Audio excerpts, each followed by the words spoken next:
Yo soy Iván del Campo y vengo con el cortometraje, con una pieza que se titula ¿Quién está grabando?, que la he hecho junto con un grupo de alumnos de la Universidad de Mondragón, donde estudian audiovisuales y comunicación, un grado de 4 años de audiovisuales y comunicación, y es la primera vez que he colaborado con ellos en una pieza muy especial que estamos encantados de presentarla aquí.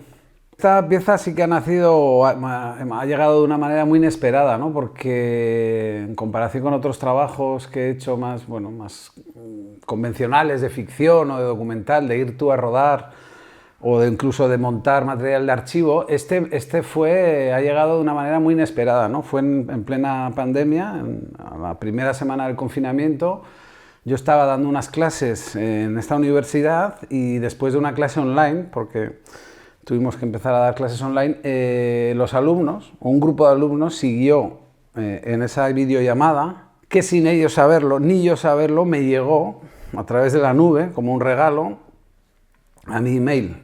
Y entonces me encontré con unos archivos inesperados, a través de los que luego pues empecé a editar, ¿no? A darme cuenta de que ahí había algo muy interesante, ¿no? Que era una especie de found footage mezclado con cámaras ocultas, porque los alumnos no sabían que se estaban grabando. Y entonces de esa manera nació un poco, ¿no? Y luego ya el trabajo vino de decidir cómo editarlo, si editarlo o no editarlo, porque era un material muy crudo, ¿no? Eran brutos que me habían llegado. Así que fue como un regalo, ¿no? No podíamos salir de casa a rodar, pero me llegaban brutos a través de la nube, así que así empezó. Pues fue un poco especial en ese sentido, porque estábamos confinados, ¿no?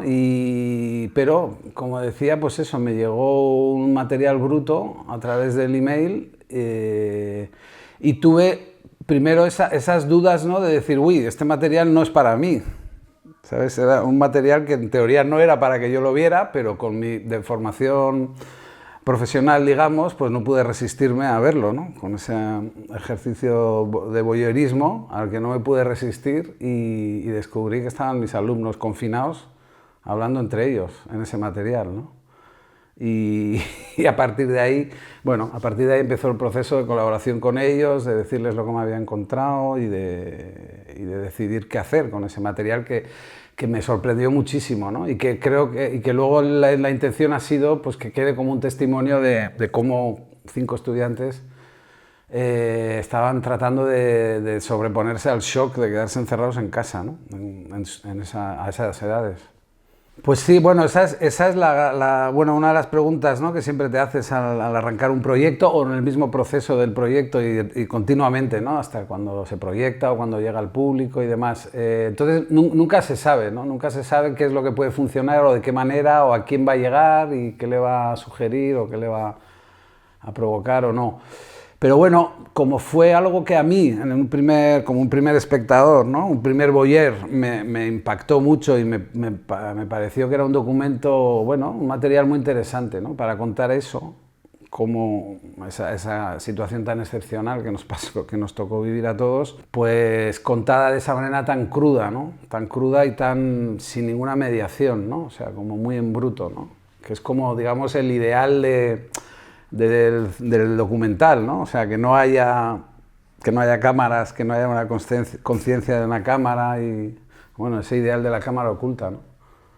Y la intención era esa, ¿no? Ver luego qué sugería eso, qué podía sugerir a la gente. Claro, no sabemos. Claro, ha habido un periodo en el que igual la gente estaba un poco saturada con los temas de la pandemia, pero al mismo tiempo era algo que estábamos viviendo las 24 horas. Entonces, bueno, había esa duda también, ¿no?, de si era eso ya luego no está en tus manos, de si es buen momento para ciertas temáticas o no, pero bueno, nos quedamos muy contentos.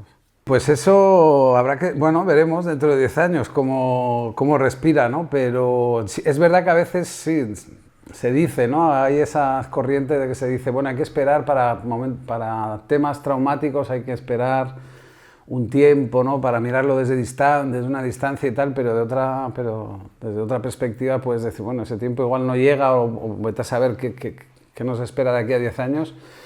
Y era una situación tan excepcional que había que hacerla ya, ¿no? Como aquellos los escritores que dicen tienes que escribir ese guión o esa novela como si se te fuera a incendiar la casa y fuera la última novela que puedes escribir, ¿no? No puedes esperar, tienes que hacerlo ya, ¿no? Entonces, bueno, entre esas dos líneas decidimos hacerlo rápido y lanzarlo. Entonces ya veremos cómo...